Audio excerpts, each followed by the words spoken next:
오늘은 주님 부활하신 날을 기념하는 날입니다. 새벽 기도를 통하여서 주님의 부활에 관하여서는 또 제가 설교를 했고 말씀을 드렸고, 오늘은 또 우리가 주님의 죽으심과 부활을 기념함으로 우리 성찬식을 함께 거행하려고 합니다. 그래서 오늘 9시 예배, 또 11시 예배, 또 이따가 2시에 드릴 청년들 또 예배, 그 모든 예배 가운데는 이 성찬에 관한 설교를 각각 다른 본문으로 함께 나누게 되는데요. 아까 제가 9시 예배 때는 이제 우리가 예배에 관한 관점으로 성찬에 관한 이야기를 나누었고, 오늘은 이제 우리 공동체의 유익으로서 이 성찬에 관한 이야기를 함께 나누려고 합니다. 성찬에 관한 여러 가지 모습들을 보면서 우리가 더욱더 주님과 가까워지고 또 주의 부활을 우리의 마음속에 깊이 새기는 복되고 아름다운 신성의 권속이 되기를 주의 이름으로 간절히 축원합니다.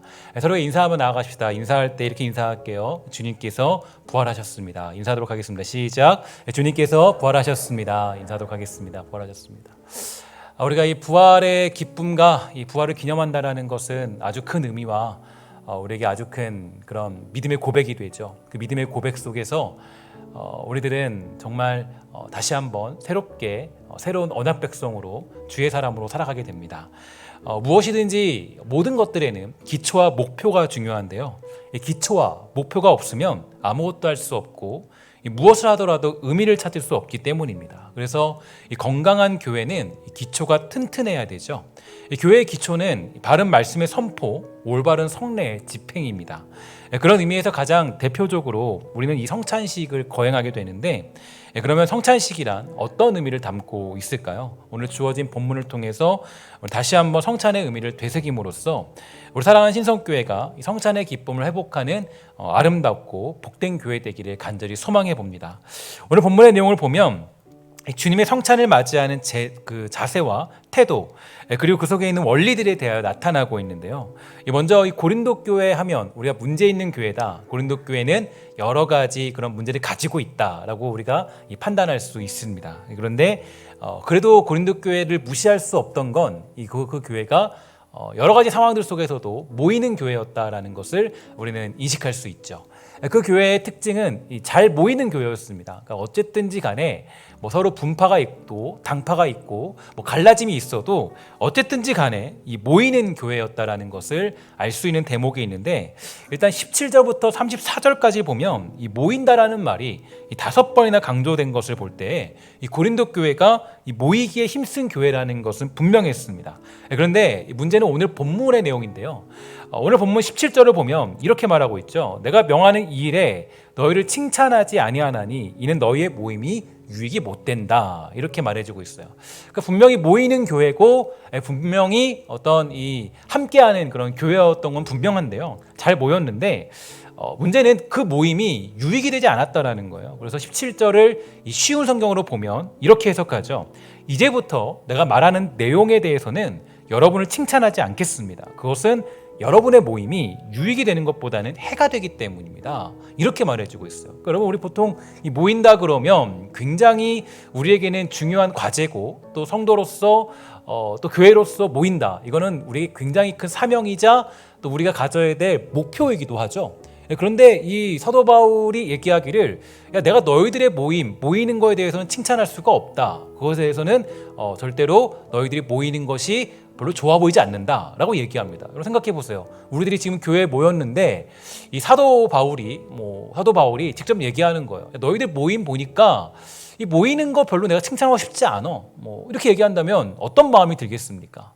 근데 바울이 얘기하는 거예요. 고린도 교회를 향하여서, 야, 너희들 모이기는 했지만 그 모이는 것에 대해서 내가 칭찬하고 싶지 않다라고 얘기하는데, 이유가 뭐냐? 바로 그 모임이 유익되지 못하기 때문이다. 이렇게 밝혀주고 있어요.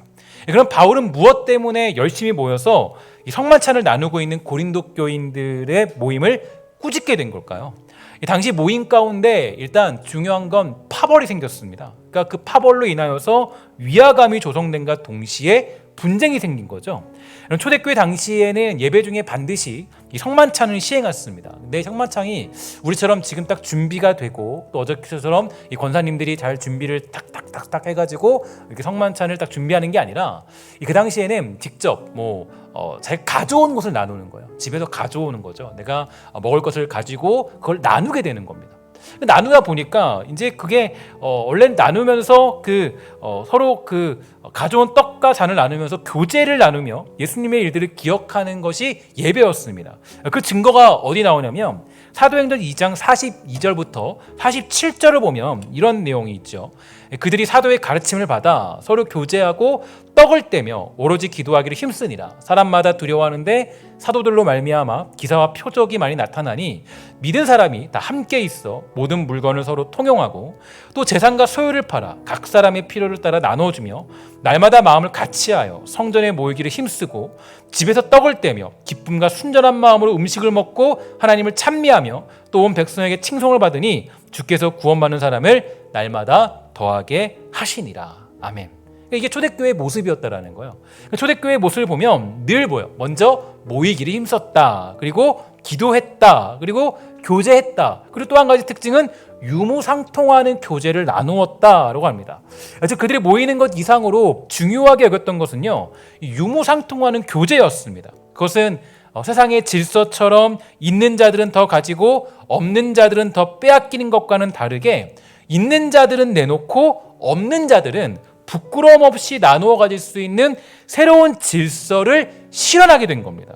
이게 바로 초대교회의 가장 중요한 특징이 된 것이죠. 그런데 고린도 교회에 어떤 일이 벌어지게 된 걸까요? 이런 의미들이 사라져버리고 이 성만찬을 하면서 있는 자들이 더 가져가고 없는 자들은 소외당하고 구별을 당해버리면서 서로 분쟁이 일어나 버린 것입니다. 그래서 22절에 보면요, 사도 바울은 다음과 같이 말해주었습니다. 야, 너희가 먹고 마실 집이 없냐? 너희가 하나님의 교회를 업신여기고 빈궁한 자들을 부끄럽게 여기냐라고 그렇게 바울이 말해주고 있습니다. 바울이요, 굉장히 화가 난 거예요. 그러니까 이 문장은 바울이 그냥 책망하는 정도가 아니라 굉장히 화가 난 것입니다.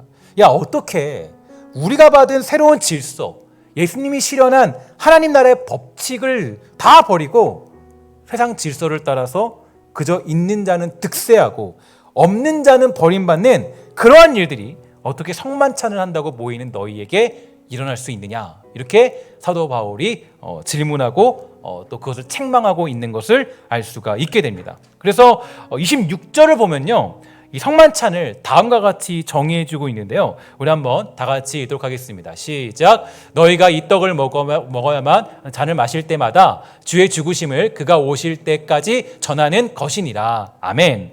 그러니까 뭐라면 너희가 이 떡을 먹으며 이 잔을 마실 때마다 주의 죽으심을 오실 때까지 전하는 것, 이게 성만찬이 가지는 의미라는 거예요. 그러니까 이 교회라는 공동체로 모이는 이유가 여기에 있다라는 겁니다. 예수 그리스도의 죽으심을 실현하고 그것을 전하는 공동체입니다. 이것을 고백하는 것이 성만찬이 가지는 매우 중요한 메시지가 되는 거예요. 그러니까 교회의 특징은 여기에 담겨 있는 거죠. 그러면 이 성만찬을 중심으로 하여 모이게 된 우리들은 어떤 공동체가 되어야 될까? 그러니까 여러분과 제가 성만찬을 했다, 성만찬을 진행한다, 그러면 우리는 어떤 공동체를 지향하며 목표로 삼고 어떠한 삶으로 살아야 될 것인가에 대한 결단과 결심과 고백이 있어야 되는 거예요. 그러니까 단순히 내가 그리스도의 십자가로 그냥 내가 구원받았다, 여기서 머무는 것이 아니라 그 새 언약 백성으로서 또 주의 죽으심과 부활하심을 말미암아 새로운 백성이 되었기 때문에 우리는 이제 새로운 삶으로 거듭나야 되는데 어떤 공동체로 거듭나야 되는가, 그게 성경에 잘 나타나고 있죠. 에베소서 4장 25절부터 32절인데요. 이렇게 되어 있습니다. 잘 보세요. 그런지 거짓을 버리고 각각 그 이웃과 더불어 참된 것을 말하라. 이는 우리가 서로 지체가 됩니다. 분을 내어도 죄를 짓지 말며 해가 지도록 분을 품지 말고 마귀에게 틈을 주지 말라. 도둑질하는 자는 다시 도둑질하지 말고 돌이켜 가난한 자에게 구제할 수 있도록 자기 손으로 수고하여 선한 일을 하라. 무릇 더러운 말은 너희 입 밖에도 내지 말고 오직 덕을 세우는데 소용되는 대로 선한 말을 하여 듣는 자들에게 은혜를 끼치게 하라. 하나님의 성령을 근심하게 하지 말라. 그 안에서 너희가 구원의 날까지 인치심을 받았느니라. 너희는 모든 악독과 노함과 분냄과 떠드는 것과 비방하는 것을 모든 악의와 함께 버리고 서로 친절하게 하며 불쌍히 여기며 서로 용서하기를 하나님이 그리스도 안에서 너희를 용서하심과 같이 하라. 아멘. 이게 바로 성만찬을 참여한 사람들, 성만찬에 함께 모인 사람들, 바로 이런 사람들이 가져야 될 그런 결단이고 목표가 되는 겁니다. 교회 질서죠. 교회는 계급이 존재하지 않습니다. 교회는 한 몸, 한 지체죠. 예수 그리스도의 죽으심을 말미암아 새롭게 창조된 존재이고 공동체가 되는 겁니다. 그러니까 이 땅의 질서와 어떤 세상의 질서는 다른 질서, 그러니까 세상의 원리나 목표와는 다른 원리와 목표를 우리가 가져야 돼요. 그러니까 세상의 질서랑은 전혀 다른 세상이죠. 세상은 계급과 어떤 가진 자와 능력 있는 자가 쓰임 받지만 교회는 그렇지 않다라는 거예요. 이 교회의 원리와 목표는 다른 원리와 목표를 가져야 되는 겁니다. 그리고 그것이 교회의 정체성이 되어야 하는 거예요. 그리고 교회는 세상의 가치관과는 조금 다른 것이 아니라 완전히 다른 겁니다. 그러니까 여러분, 우리가 그냥 교회가 세상과 유사하면 안 돼요. 우리가 추구하는 가치관은 사실 그들과 180도 다른 그런 길을 걸어가야 되는 거예요. 그러니까 우리가 물론 이 세상을 섬기기 위해서 여러 가지 일들을 감행할 수 있고 많은 일들을 우리가 감당할 수 있겠지만 중요한 것 중에 하나가 뭐냐면 그래도 우리의 가치관과 세계관은 세상과 달라야 된다는 거예요. 제가 그래서 여러분들에게 이 신앙을 가르치고 또 여러분의 신앙을 전수하면서 선포하면서 말씀드리는 것 중에 하나가 뭐냐면 여러분, 내가 그리스도인이 된다라는 건요, 단순히 그냥 내가 교회에 나오고 예배당에 나오는 것이 아니라 우리가 이 성경적인 세계관, 그리스도인의 가치관을 가지고 싸우는 거예요. 그러니까 내가 그리스도인이 되었다 그러면 내가 뭐 가정생활을 할 때도 직장생활을 할 때도 또 누군가를 만날 때도 세상을 살아갈 때도 세상적인 가치관이 아니라 그리스도인의 가치관, 예수 그리스도의 십자가와 부활을 가진 가치관으로 살아가겠다라는 그 결단의 고백이 바로 그리스도인들이 가져야 될 앞으로의 세계관의 모습이라는 거죠. 그래서 그게 교회의 정체성입니다. 교회의 정체성인 거예요. 교회는 이 땅의 가치관과는 조금 다른 것이 아니라 완전히 다른 것을 추구하는 겁니다. 예수 그리스도의 죽으심이 세상이 추구하는 가치관과는 달랐죠. 세상이 추구하는 가치관은 뭐였어요? 예수님이 뭐 하는 거예요? 예수님이 바로 그 모든 일들 속에서 모든 것들 속에 왕이 되어서 그 왕의 역할을 감당하는 것이 세상의 가치관이었어요. 제자들은 그걸 요구했죠. 하지만 예수님은 달랐습니다. 예수님은 죽으셨어요. 이게 바로 우리가 가야 될 길이라는 거예요. 제자들은 모두 원한 것이 우리의 왕이 되셔서 우리를 좀 자유케 해주시고 우리를 좀 통치하게 해주세요라고 하는 게 원하였지만 예수님이 제시한 가치관은 나는 곧 죽으러 간다였습니다. 이게 바로 우리가 추구해야 될 가치관이고 교회가 가져야 될 목표가 되는 거예요. 그래서 성만찬을 우리는 가지게 되는 겁니다. 예수님을 기억하는 우리의 가치관은 세상의 가치관과는 완벽히 달라야 되죠. 우리가 이루어야 될 목표, 우리가 교회에서 해야 할 일과 노력은 이 땅의 가치관과 다른 그리스도의 죽으심을 쫓아가는 가치관을 향한 노력과 목표가 되어야 하는 것입니다.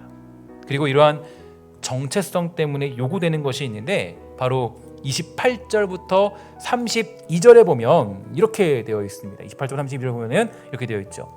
도둑질하는 자는 에베소서 이렇게 되어 있습니다. 도둑질하는 자는 다시 도둑질하지 말고 돌이켜 가난한 자에게 구제할 수 있도록 자기 손으로 수고하여 선한 일을 하라. 무릇 더러운 말은 너희 입 밖에도 내지 말고 오직 덕을 세우는데 소용되는 대로 선한 말을 하여 듣는 자들에게 은혜를 끼치게 하라. 하나님의 성령을 근심하게 하지 말라. 그 안에서 너희가 구원의 날까지 인치심을 받았느니라. 너희는 모든 악독과 노함과 분냄과 떠드는 것과 비방하는 것을 모든 악의와 함께 버리고 서로 친절하게 하며 불쌍히 여기며 서로 용서하기를 하나님이 그리스도 안에서 너희를 용서하심과 같이 하라.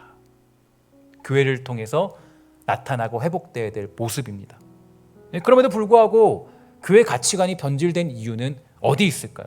바로 우리들의 욕심이 세상을 쫓아가고 그 욕심과 교회가 맞물려서 교회 가치관이 변질되어 버렸습니다. 예수님은 잡혀가시기 전에 겟세마네 동산에서 기도하셨죠. 성경은 말하기를 그곳에서 기도할 때 땀방울이 핏방울이 될 정도로 기도하셨다고 말합니다. 여러분, 그럼 생각해 보셨나요? 무엇 때문에 예수님은 그렇게 온 힘을 다해, 전심을 다해 기도하신 걸까요? 다른 것이 아닙니다. 죄인이었던 우리를 사랑하시기로 작정한 예수님은 바로 그 일을 위하여서 땀방울이 핏방울이 되도록 기도하신 겁니다. 이게 바로 예수님이 목숨을 건 기도였어요. 그러나 정작 예수님의 제자로 부름받은 우리들은요, 왜 기도합니까? 무엇 때문에 기도하죠? 예수님의 그 기도의 제목과는 전혀 다른 제목이에요. 우리는 내 이익의 문제로 울면서 기도할 때가 더 많이 있습니다. 하지만 우리가 기도해야 될 것은 어떤 거냐? 이겁니다. 주님, 우리가 서로 친절하게 하며 불쌍히 여기며 서로 용서하기를 하나님이 그리스도 안에서 너희를 용서하신과 같이 하라. 이 말씀을 붙잡고 우리는 뜨겁게 기도하는 성도로서의 삶을 살아가는 것입니다. 이게 성도의 자세고 성도가 가진 기본적인 그런 가치관이 되는 겁니다. 그러면 어떻게 하면 우리는 이 놀라운 길을 걸어갈 수 있을까요? 어떻게 하면 우리가 주님께서 제시하신 그 길을 우리가 걸어갈 수 있겠습니까? 빌립보서 3장 20절에서 21절인데요. 우리 한번 다 같이 읽도록 하겠습니다. 함께 읽도록 하겠습니다. 시작. 그는 만물을 자기에게 복종하게 하실 수 있는 자의 역사로 우리의 낮은 몸을 자기 영광의 몸의 형체와 같이 변하게 하시리라. 그는 그 다음 21절 이렇게 되어 있습니다. 그러니까 우리의 믿음이죠. 그러니까 우리의 시민권은 이 땅에 있지 않아요. 그래서 우리가 누리는 평강은 그저 내 사업이 잘 되고 가정이 화평한 것이 전부가 아니라 그리스도의 평강이 우리의 마음을 주장하게 하는 것입니다. 하늘의 시민권을 두고 그 평강을 추구하고 살아갈 때 비로소 우리는 교회의 정체성을 이룰 수 있게 되는 것입니다. 그럼 이 평강은요, 내가 이제 잡혀서 죽어야 한다라고 말씀하셨던 우리 주님에게서 찾아볼 수 있죠. 그때 베드로는 이렇게 얘기했습니다. 앞을 막고 주여, 이 일이 결탄코 죽게 일어날 수 없어요. 그리고 주님 말씀하시죠. 사탄아, 내 뒤로 물러가라. 너는 나를 넘어지게 하는 자로다. 바로 이게 주님께서 우리에게 평강을 주신 방법입니다. 어떤 방법이었어요? 이 잔을 내가 마셔야 된다. 마셔야 된다. 이 십자가를 내가 져야 한다. 이것이 아버지의 기쁜 뜻이고 나를 보내신 이유다. 이 평강이 우리의 마음을 주장하게 하라는 것입니다. 예수님은 우리에게 말씀하셨습니다. 아무든지 나를 따르려거든 자기를 부인하고 자기 십자가를 지고 나를 쫓을지니라. 우리는 예수를 믿으면 자기 자신이 드러나고 십자가의 짐이 사라질 것이라 생각했는데 오히려 예수님은 말씀하십니다. 자기를 부인하고 자기 십자가를 지고 자신을 쫓아라. 왜 우리는 그 길을 걸어야 참된 제자가 될 수 있을까요? 예수님은 자신의 죽으심으로 우리에게 평강을 주셨다라고 우리는 알고 있습니다. 그리고 그 죽으심을 막는 베드로에게 정확하게 선포하시기를 사탄아 뒤로 물러가라 할 정도로 그를 책망하셨어요. 그럼 우리는 한 가지 사실에 도달하게 되죠. 주님의 죽으심으로 우리가 평강을 누리는 사람이 되었다면 이제 우리가 할 일은 주의 사랑을 선포하기 위해 부름받은 사신된 자들로서 교회와 이 땅의 사람들에게 평강을 전달해야 되기 때문입니다. 그리고 그 평강은 우리가 예수 그리스도의 본을 따라갈 때에 그 모든 것들이 이루어지게 되는 것이죠. 1553년에 작성된 영국교회 42개 신조 중 19조는 다음과 같이 성찬을 정의해주고 있습니다. 눈에 보이는 그리스도의 교회는 필연적으로 교회의 필수 불가결한 모든 면에 있어서 그리스도의 명령에 따라 하나님의 순전한 말씀을 설교하고 성례를 올바로 시행하는 신실한 사람들의 모임이다 라고 정의했고요. 또한 존 칼빈의 기독교 강요에 의하면 이렇게 얘기합니다. 하나님의 말씀을 순수하게 전하고 그리스도가 정하신 바에 따라 성례를 시행하는 곳은 어디든지 하나님의 교회가 있는 곳임을 의심해서는 안 된다. 그럼에도 불구하고요, 바울이 고린도 교회를 책망했어요. 분명히 우리는 이런 걸 통해 알게 되었죠. 성찬이라는 것은 우리가 안 할 수 없고 성찬은 하나님이 주신 너무나 놀라운 은혜의 자리인데 바울이 성찬식을 거행하는 고린도 교회를 책망했다라는 것은 우리가 이 본질을 회복하지 않는다면 이 성찬 예식이 우리에게는 너무나도 아쉬운 자리가 될 수밖에 없다라는 겁니다. 마지막으로 골로새서 3장 12절부터 17절 말씀을 함께 보도록 하겠습니다. 이렇게 되어 있습니다. 그러므로 너희는 하나님이 택하사 거룩하고 사랑받는 자처럼 궁율과 자비와 겸손과 온유와 오래 참음을 옷 입고 누가 누구에게 불만이 있거든요. 잘 보세요. 불만이 있거든 서로 용납하여 피차 용서하되 주께서 너희를 용서하신 것 같이 너희도 그리하고 이 모든 것 위에 사랑을 더하라. 이는 온전하게 매는 띠니라. 그리스도의 평강이 너희 마음을 주장하게 하라. 너희는 평강을 위하여 한 몸으로 부르심을 받았나니 너희는 또한 감사하는 자가 되라. 그리스도의 말씀이 너희 속에 풍성히 거하여 모든 지혜로 피차 가르치며 권면하고 시와 찬송과 신령한 노래를 부르며 감사하는 마음으로 하나님을 찬양하고 또 무엇을 하든지 말에나 일에나 다 주 예수의 이름으로 하고 그를 힘입어 하나님 아버지께 감사하라. 이게 바로 성찬 예식에 담겨져 있는 거예요. 여러분이 성찬을 한다는 건요, 이 고백을 가지고 하는 거예요. 지금 이 고백이 우리 안에 이루어지기를 소망합니다. 지금 이 고백이 우리 안에 있게 되기를 간절히 소망합니다. 라고 우리에게 성경은 알려주고 있는 겁니다. 그래서 성찬 예식은요, 우리에게 너무나 중요한 신앙의 그런 본이 될 수가 있는 겁니다. 사실 제가 요즘에 민수기서를 아주 깊이 묵상하고 있는데요. 제가 민수기서를 깊이 묵상한 적은 사실 이제 처음인데 민수기서를 아주 꼼꼼히 읽으면서 또 해설을 보면서 함께 묵상하고 있습니다. 근데 제가 그 민수기서를 보면서 굉장히 큰 은혜를 하나 받았어요. 어떤 은혜를 받았냐면요. 그 민수기에 보면 민수기 14장까지 그들이 광야에서 방황하는 모습이 나오고 15장부터는 소망의 자리가 나옵니다. 근데 그들이 14장에서까지 그 민수기에서 지적하는 이유가 있어요. 가나안 땅에 못 들어가는 이유가 뭐냐? 뭔지 아냐? 뭔지 아세요? 민수기에서 가장 강력하게 지적하는 게 하나 있는데 불평과 불만이더라고요. 불평과 불만. 그러니까 민수기에서 너무 제가 깜짝 놀란 게 읽으면 느낀 게 그들이 가나안 땅에 들어가지 못한 이유를 손꼽자면 세 가지가 있는데 그 중에서 가장 우리들에게 합당한 그런 이유가 뭐냐 보니까 불평불만이에요. 불평불만이 있는 공동체는 가나안 땅에 못 들어가는 거예요, 아예. 그게 너무나도 저는 아주 저게 큰 도전이었어요. 그러니까 그 공동체는 어떤 공동체냐면 무슨 일이 있어도 뭘 해도 어떻게 해도 다 불평과 불만이었어요. 다 모든 게 불평이었죠. 가나안 땅에 안 들어보내주세요.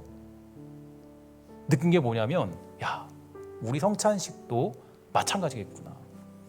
우리가 성찬에 참여한다는 건 하나님의 은혜 안에 있는 거지만 만약에 우리가 정말 하나님 앞에 올바른 공동체로 서기로 다짐하지 않고 내가 그냥 이것을 예식으로 그냥 단순한 의식으로 여기에 우리가 들어가게 된다면 하나님이 주시는 거룩한 땅을 밟지도 못하고 우리는 그 은혜를 누리지 못하는 안타까움에 처할 수밖에 없겠구나. 그래서 저는 성찬식을 거행하면서 여러분들에게 한 가지 중요한 말씀을 전달해 드리고 싶습니다. 여러분, 우리가 정말 이 성찬의 본질, 우리가 왜 부름받았는지, 우리가 왜 이 자리에 앉아서 주님의 떡, 주님의 살과 피를 마셔야 되는지, 그걸 통해서 무엇을 결단해야 되는지를 저는 깨닫는 자리가 되기를 간절히 소망합니다. 이 자리가요, 그냥 성만찬을 할 때 단순히 그냥 내가 예수 그리스도의 십자가를 보면서 내가 눈물이 나네, 내가 정말 슬프다, 나 때문에 고통당하셨지, 여기로 멈추면 반쪽짜리죠. 어디까지 가야 되는 거예요? 주님, 맞습니다. 내가 그리스도의 죽으심과 당신의 부활하심을 말미암아, 주님의 부활하심을 말미암아 우리는 지금 새 언약 백성이 되어서 우리는 지금 그 가나안 땅 백성으로 새로운 질서와 새로운 법과 새로운 세계관을 향해 달려갑니다. 우리는 서로를 친절하게 여기며 누구에게 불만이 있거든 서로 용납하길 원하며 피차 용서하되 주께서 우리를 용서하신 것 같이 우리도 용서하면서 그를 사랑을 더하는 공동체, 그런 성도, 그런 일원이 되겠습니다. 이 고백이 담긴 게 바로 무엇이냐? 바로 우리에게 주어진 성찬이 가진 가장 큰 의미가 되는 것이죠. 여러분, 축복하는 것은 오늘 성찬식을 진행할 때 여러분 모두에게 이 공동체로서의 기쁨과 자유와 우리에게 주시는 하나님의 놀라운 사랑이 우리 안에 가득히 넘쳐나게 되기를 주의 이름으로 간절히 축원합니다. 또한 기도하기 원하는 건 여러분들 모두가 정말 이 성찬식을 통해서 다시 한번 우리 그리스도의 죽으심과 부활에 동참하는 하나님의 은혜가 쏟아지기를 간절히 소망합니다. 우리가 아까 제가 9시 예배 때 설교 제목은 이거였어요. 성찬은 만지는 예배다. 예배는 우리가 정말 주님 하나님 아버지를 아는 것 아니겠습니까? 그때 우리가 이 예배에 더욱 깊이 들어가는 자리가 성찬의 자리예요. 성찬식을 통해서 우리 사랑하는 성도들이 더욱 깊이 주님을 알게 되기를 소망합니다. 사실 이번 성찬식을 준비하면서 고민을 정말 많이 했습니다. 많이 해서 어떻게 하면 안전하게 성찬식을 진행할까. 성찬은 교회에서 아주 자주 해야 돼요. 아주 정말 할 수 있으면 할 수 있는 대로 감당해야 됩니다. 그런데 작년에 이제 할 수가 없었죠. 전혀 할 수가 없었고, 지금도 사실은 우리가 여러 가지 정말 고민 속에서 신학적인 동역자들과 아주 신학적인 논쟁을 많이 했고, 논쟁을 많이 하면서 내린 결론이 이렇게 가장 안전하게 하는 방법을 여러분들 제시해 드렸습니다. 그래서 아까 9시 예배 때 많은 성도님들이 가시면서 정말 감사하다고, 정말 우리가 성찬에 참여할 수 있게 돼서 너무나 감사하다라는 이야기를 정말 많이 들었어요. 너무 감사했어요. 여러분, 오늘 성찬식을 통해서 우리 모두가 주님의 죽으심과 부활하심에 동참하는 기쁨이 우리 모두에게 있게 되기를 주의 이름으로 간절히 축원합니다. 그래서 우리가 더욱더 성숙한 그리스도인으로 한 걸음 더 잘할 수 있는 놀라운 은혜가 있게 되기를 주의 이름으로 간절히 소망합니다. 함께 기도하도록 하겠습니다.